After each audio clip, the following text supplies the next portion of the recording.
limits. All right, intro to limits. We're going. All right, Andrew, the first thing we got to talk about today is this expression right here. I need to figure out how much you all know, how much you remember, and all this fun stuff right there, okay? And I'll try to bounce around a little bit, Andrew, but you were such a great volunteer yesterday. Yeah, I think it's going to be just great. All right. So, Andrew, if I said read that expression to me, can you read that expression to me? Limit of x to c f of x is equal to L. That's not bad. Andrew, that was good. First day calculus. Yeah. That's all right. It was good. It was good. I like that. Jack, where you at? Hi. There you go. Jack, can you read that for me? The limit of f of x as x approaches c is equal to L. That's pretty good, Jack. Jack, I want you to we gotta make that we can make it better. You know what I'm saying? Like that was pretty good. You said the limit of f of x as x approaches c is equal to L. That's good. Does that bring it back, Andrew? Yes. Okay. But the reason why I want to say we can make this better is because you have to be really specific. You have to be able to read this stuff so you can be successful at it. How are you approaching C? From the left side. From, wait, hold on. From, Jack, the left. do you see something like that? Yeah. Well, I didn't put that up there to begin with. But what happens if you see that? What does that mean? You're approaching C from which way? the right. From the right, right? If you have a negative sign up here, which way are you approaching? From the left, but I didn't write either of those. So I was correct. Thank you, Jack. Jack, if I don't write either of them, how are you actually approaching C? Head on.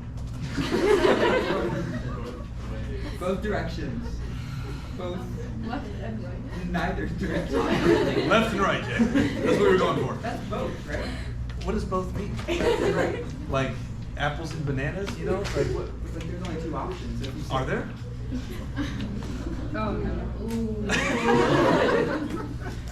So Jack, let's just make it like textbook, right? I'm gonna pick up where you left off. You said, right, the limit, right, of f of x as x approaches c, this is where we're gonna make it a little bit better, from which way? The left and the right. Yep. From the left and right is equal to L. You know what I'm saying? Jack, that's great. Jack, I'm just gonna forewarn you. Are you gonna have a question like this on your quiz on Monday next week? Yes, I'm gonna say interpret a limit statement. Do you think everybody makes 100 on that question? Probably not. I don't know why, Jack. Right? It's right here. What will people say on the quiz? They'll say something along the lines of the limit of f of x as x approaches c is L. They'll say the limit of f of x as x approaches c from both sides, like you wanted to say, is L. But like, what is both sides? You know what I'm saying? It's sides of what? Of a square? Sides of this desk right here? You know what I mean? I know. I got you. I got you. Just say from the left and the right. All right? So, Andrew, how do you feel about that? I feel pretty good. Okay, good. Good. Good. All right. Shakti, where are you sitting at? You. I'm working on you, Shakti. You ready? Yes. Did I say it right that time? Yeah. All right, perfect. All right. Shruti's brother. This is going to be good. All right. Shakti, we're going to have some fun with this one. Okay? Lots of fun. If I put this expression up here, this is just kind of a warm-up now for limits, right? Today's the intro of limits. All right, so Shakti, I got this limit expression up there. We're approaching one from the left and the right, of that expression right there. You've seen limits, right, before? What's the first thing you all should always want to try to do in calculus if I say evaluate that limit? What's the first thing you should always try to do? What do we call it? Shakti, you remember? You plug in values. We call it direct substitution, right? If you want to know the limit of this expression as we approach one, what should I probably plug in over here to this function? You plug in 1, You all right? So if I plugged in 1, Andrew, I'd have 1 cubed minus 1 over 1 minus 1, which is 0 over 0. Okay, 0 over 0. Caitlin, where are you sitting at? Caitlin. All right, Caitlin. You know what that's called?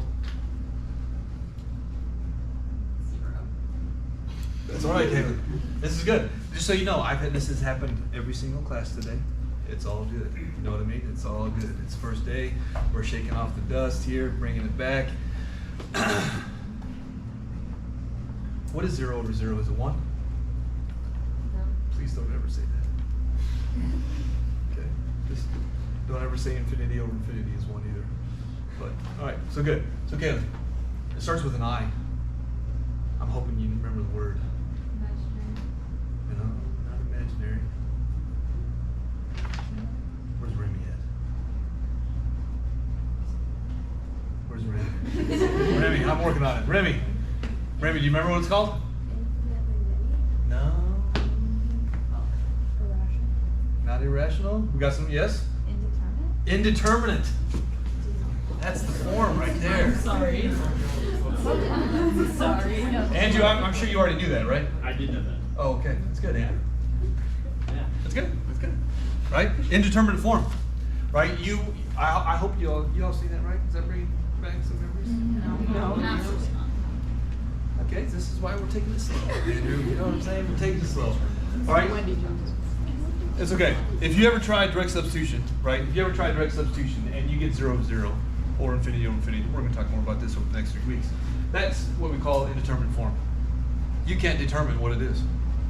Because really at the end of the day, a limit either exists or it doesn't exist. Like there's only 2 outcomes, right? It either exists or it doesn't exist. Indeterminate form means you got to do more work, okay? So this is kind of like a warm up for, honestly, for the rest of the week, but just to kind of show you what's coming. You plug in 1, you get indeterminate form. You have to do more work. The very next thing that you're going to try right here, and I'll kind of do the little arrow right this way, is algebra. That's how I spell algebra. Andrew, you okay with that? Great. Good, that's good. Good? Algebra. You gotta try it. What do you mean, algebra, Miss Springer? Well, Andrew, do you remember how to factor that? Yeah. All right. Help me out. I forgot. You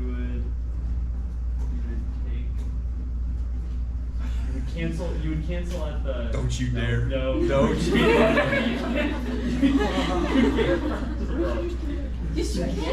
Andrew, Andrew, first of all, stop it, Andrew, stop it. Andrew, that makes Miss Brigger's blood pressure rise, you know, and the room starts to spin. I'm gonna. Don't ever look at that and be like, oh, Miss Brigger, I can still fit. Oh, it's just X. It's BX squared. Andrew, please don't ever do that. Okay? Okay? Please. Okay, Andrew. Yeah. Remember yesterday when on the first day introductions, didn't I tell you everything that you probably learned in math is going to just come? Yeah. It's all going to come together, right? Right. Anything is fair game, Mm-hmm. which is kind of hard to give to you on the first day, where it's like anything you've ever taught in math is Yeah. fair game, Right. right? Just like it is on the EP exam. So this is a difference of cubes, right? Yes. Remember what the acronym SOAP stood for? Yes. Same opposite always positive. Same opposite always positive, right? You were given some kind of formula back in the day that looked like this. You know, a cubed minus b cubed equals, you know, you had a minus b, you had a squared plus ab plus b squared, right? That was your formula for difference of squares. Now, I know not every single one of you, not even like 90% of you had that memorized right there and could write it down on a piece of paper, right? And that's okay. But I'm just trying to jog your memory, right? Everyone remembers things a little differently. Andrew, if you want to know how Mr. Baker remembers this, it's pretty straightforward, right? You look at this formula, not that you have to have it memorized, but didn't they take the cube roots of a cubed and b cubed to get a and b? Like the cube root of a cubed is a, the cube root of b cubed is b, right? So when I look at this and I want to use some algebra and I want to start factoring this, I would look at this and be like, what's the cube root of x? It's just x, right? So here, I'm gonna be formal up here. I would take the cube root of x cubed and get x. What's the cube root of 1? It's just 1, right? And then how Mr. Baker's mind thinks is that you can remember that formula if you want to, but the formula basically says, can you square the first one, right? What's x squared? It's just x squared. You know what I mean? How do you get the middle term? Well, it looks like you multiply them together. AB, you just multiply these two together. X times 1 is just x, right? How do you get this last term? Well, you just square the second, you square b. That's all you got to do. So if I squared 1, you still get 1. And Andrew, you did remember it correctly. Same sign, which was negative, opposite, always positive, right? All right, so we do some algebra, Andrew. We get to this step right here. Doing a difference of cubes. What cancels out? X minus 1. X minus 1's go, right? X minus 1's are gone. And really, you're left with this expression now. What do you think you get to try again? Because you did some algebra, and you got a different expression.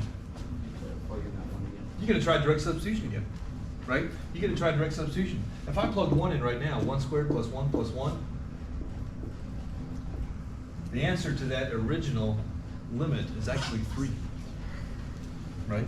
The limit of that is actually 3. That's where the graph is on the y-axis when you're at 1 on the x. When x is 1, you're up here at 3 on the y-axis, right? Cool. Addie, where are you at? Addie, is that making sense? Now, Addie, sometimes algebra doesn't work, and you have to be able to graph things. Do you remember how to graph things? Yeah. Yeah, like you remember vertical asymptotes, horizontal asymptotes, holes, Yeah. slant asymptotes, the whole thing? Not slant. Do you remember how to find slant asymptotes? You said it equal to something, right? It's like the, wait. It's Starts like with the an L. Oh, I'm hearing long division, Yeah. right? When the power on top was greater, you'd have to do long division for slant asymptotes. That's all right. Luckily, we don't dabble too much into that Good. in the calculus world. All right, but you remember how to graph things, right? Now, Addie, if I wanted you to graph this, that would be kind of hard to graph, right? Mhm. That would be the horizontal asymptotes, vertical asymptotes, all that kind of stuff, rational functions, that'd be a lot. But if you did some algebra, you remember how to graph a parabola? Right? Just to jog your memory, I mean, all this stuff is fair game. You got to have all your tools at your disposal when you're in calculus, right? Which way does that parabola open? Up. It opens up. What's the y-intercept? Is it just 1? It is just 1, right? Because if you plug in 0 in for x, you get 1, right? So if I wanted you to look at this maybe graphically, right?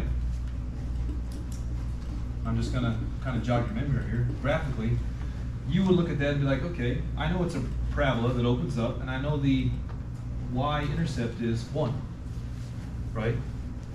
And I know that when I approach 1 from the left and from the right, this y value should be up here at 3.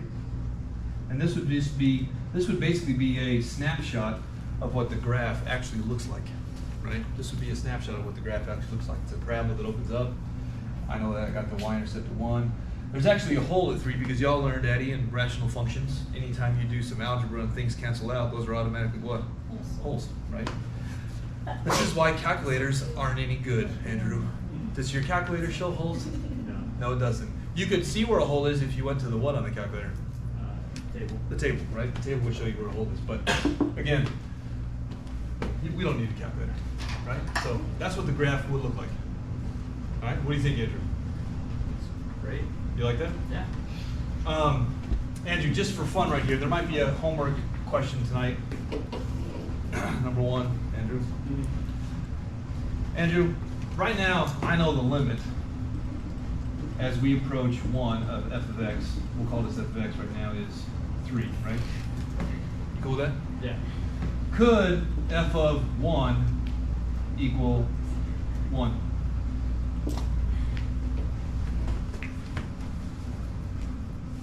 F of 1 equal 1. Like basically, when you plug 1 into f, could it equal 1? Could it equal 1? Let's pretend we don't know what this is right here. Yeah. Have you ever seen a graph that has a dot like that? You go here, there's a hole, right? It keeps going, Mhm. but you have a dot down here. Is that possible in the calculus realm? Absolutely. But there's so much going on right here, like underneath the surface, Andrew, that we just don't know about, because really this is starting to play on the word continuity. Yeah. What does continuity mean to you? It's like the continuation of something. It never, what? Ends. Do you think this graph is continuous? It Yes. never stops? Yeah. It never stopped once? No, it does stop. Because there's a what? There's a hole. There's a hole. It's like you Yeah. coming right here, your internet goes out for a half a second, the song stops, you know, and then it keeps on going, right?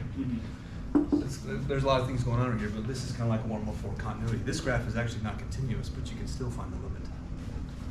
You know what I mean? Mhm. A graph does not have to be continuous for you to find the limit. Always, right? All right, Andrew, just for fun right here, every now and then on the EP exam, will they give you a table? Probably. Yeah, and again, I'm not gonna write down all of them, but you'd be surprised, you know, when you see these, you're like, what? You know, you'll like them. Okay. And I'm just gonna kind of draw down just a few of them. Right? And these, you know, they would give you all this stuff right here. Shouldn't have to take too long right here, but.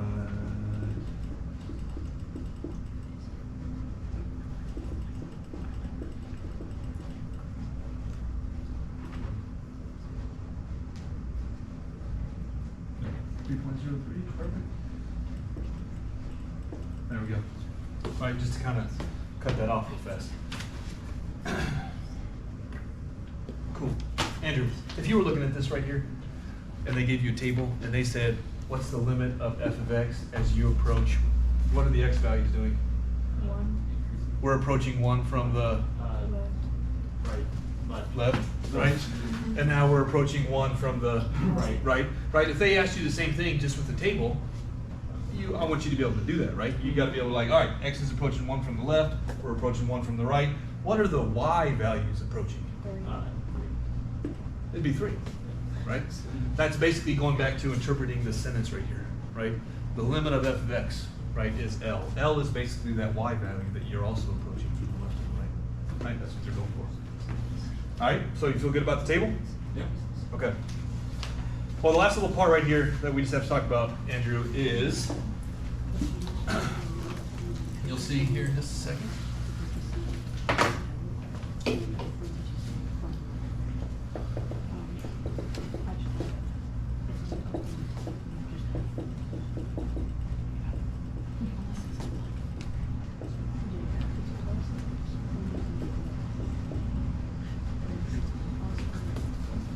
There you go, Andrew. Is it okay if I draw smiley faces every now and then? I appreciate Okay, all right. You like that? it. Yeah. Good. All right, so Andrew, limits that do not exist, right? Because really there's 2 outcomes. A limit either exists or it does not, right? A limit either exists or it does not, all right? So, what are we talking about? Well, here we call it part A. What happens if I said find the limit of this? Okay, find the limit of that expression. Beta, where are you sitting at? Beta, all right, good, good. Beta, what's the first thing you should always try with limits? Direct substitution, right? I want to know the limit as we approach 0 from the left to the right. I'm going to plug 0 in, and boom, you get 0 over 0. What do we call that again, Beta? Indeterminate. That is indeterminate form. You can't determine what it is, right? We got to do something else right here. Andrew, is there any algebra that you could be working on right here? Yeah, I have no idea. Yeah. If you know something that I don't know, please tell me. But I don't know how to factor that or reduce it or simplify or multiply by the conjugate.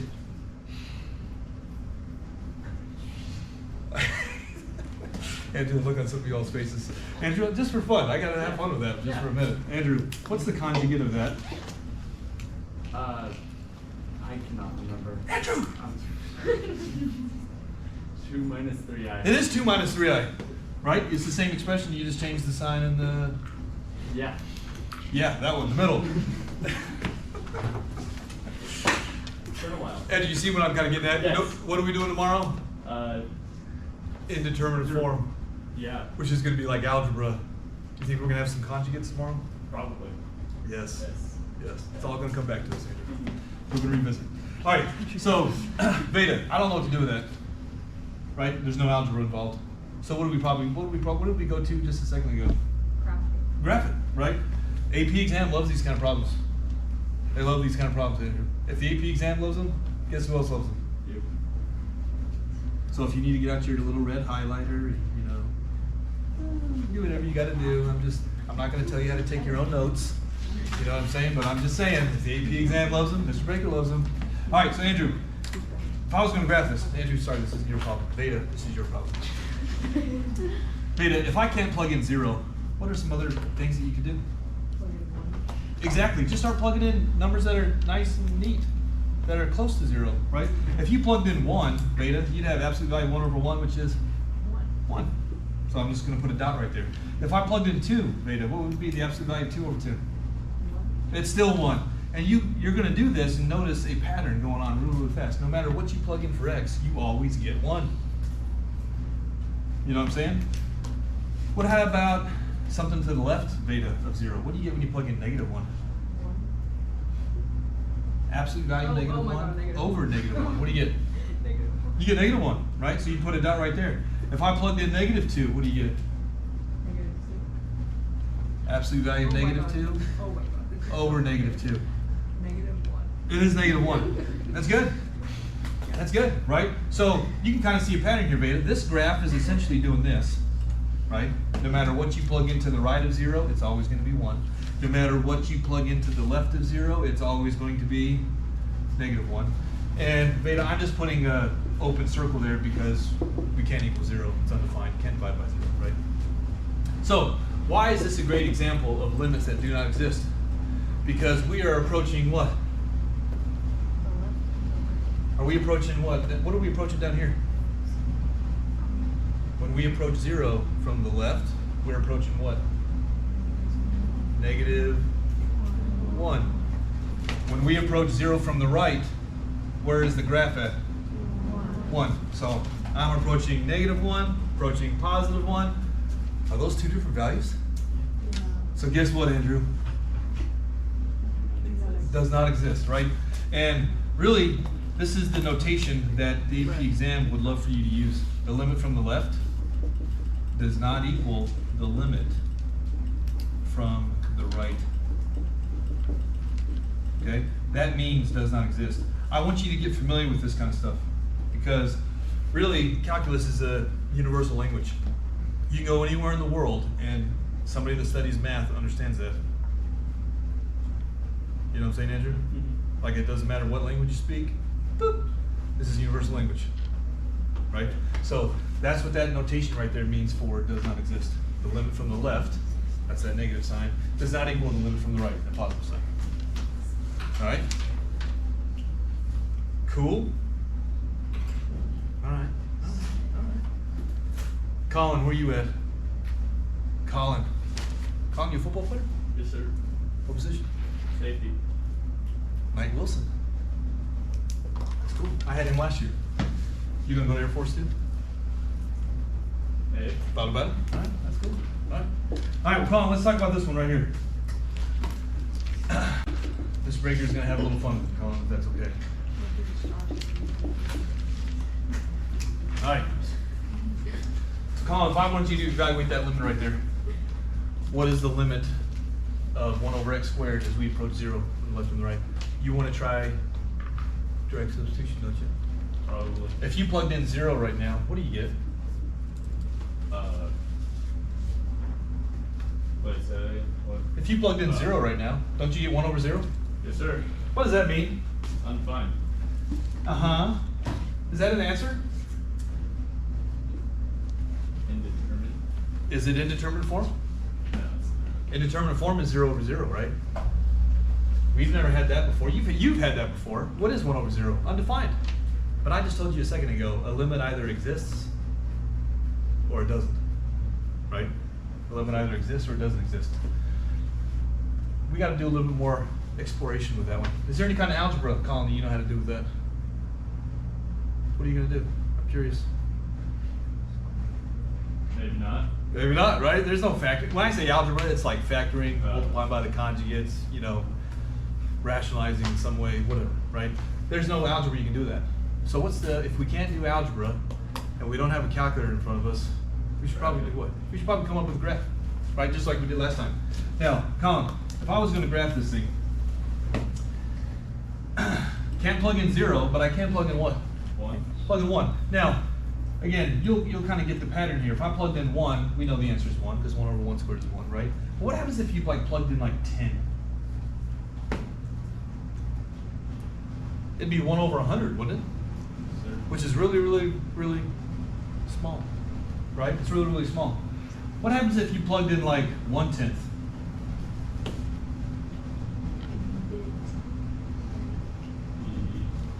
1 over 1/10 squared. What is 1/10 squared?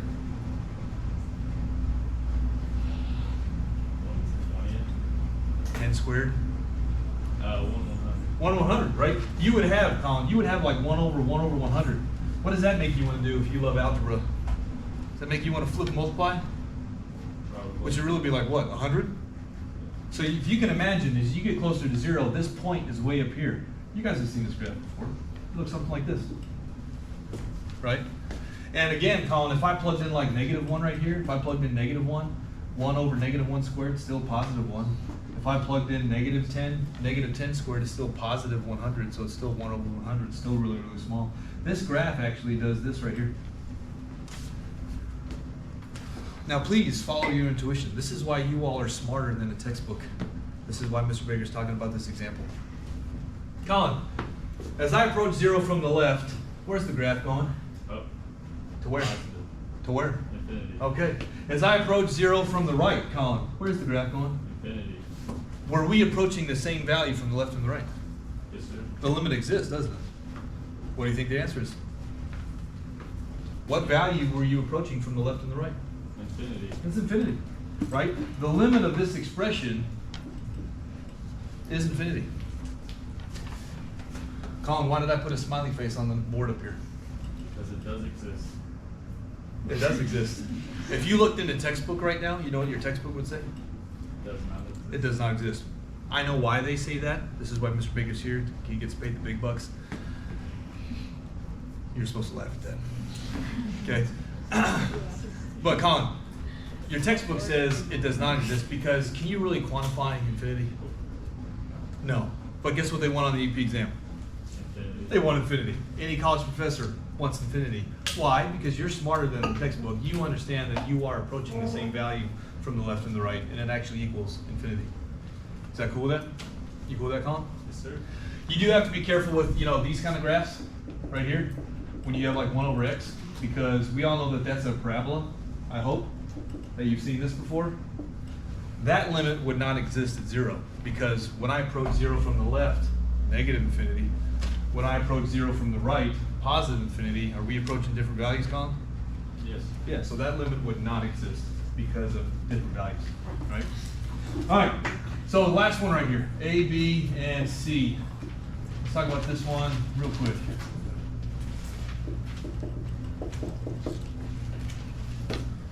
Colin, who do you want me to call on right here? Phone a friend. A friend. Yeah, or if you're just mad, upset with them, you can just call on. Anyone in the back row.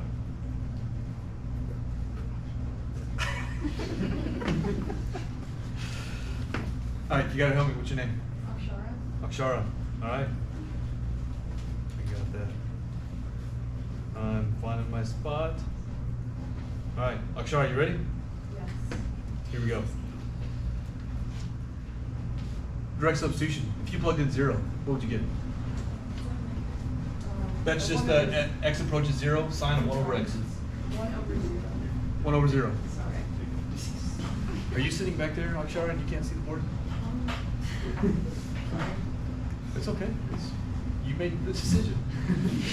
All right, Akshara, if I plugged in 0 right now, I'd have sine of 1 over 0. Sine of 1 over 0 hopefully makes no sense to you, just like it makes no sense to me. I don't know what sine of undefined is.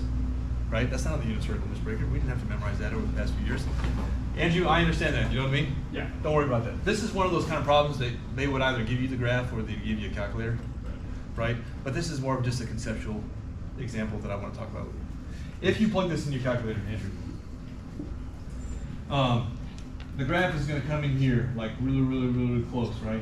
It's going to come in here, and then it's going to go big, and then all of a sudden it just starts really fast, and then it comes out, and then it does this, you know, kind of thing. That's what that graph would look like. Honestly, if you don't believe me, go ahead and plug it in your calculator. You have to zoom in to actually see it, but the graph is doing this really fast. It's actually so infinite in there, it's not even funny. So, Akshar, what do you think happens if the graph comes in here and we call this oscillates so fast? If you're never approaching a single value, does the limit exist if you're just going up and down so fast? No. No, because you're not approaching a single value, you're just oscillating, right? So if you ever see an oscillation, right? Or if it oscillates at that value that you're looking for, it's an automatic, does not exist, right? Because you're not approaching a single value as it goes up and down really fast. Okay? All right, so Andrew, what do you think? It's good stuff. Day one is good? Yeah. We're gonna have some algebra fun tomorrow. Oh, can't wait. Yeah. Yeah, I'll review tonight. All right, Colin, you ready? Sir. All right. Cool. Well, I'll pass out the homework real fast.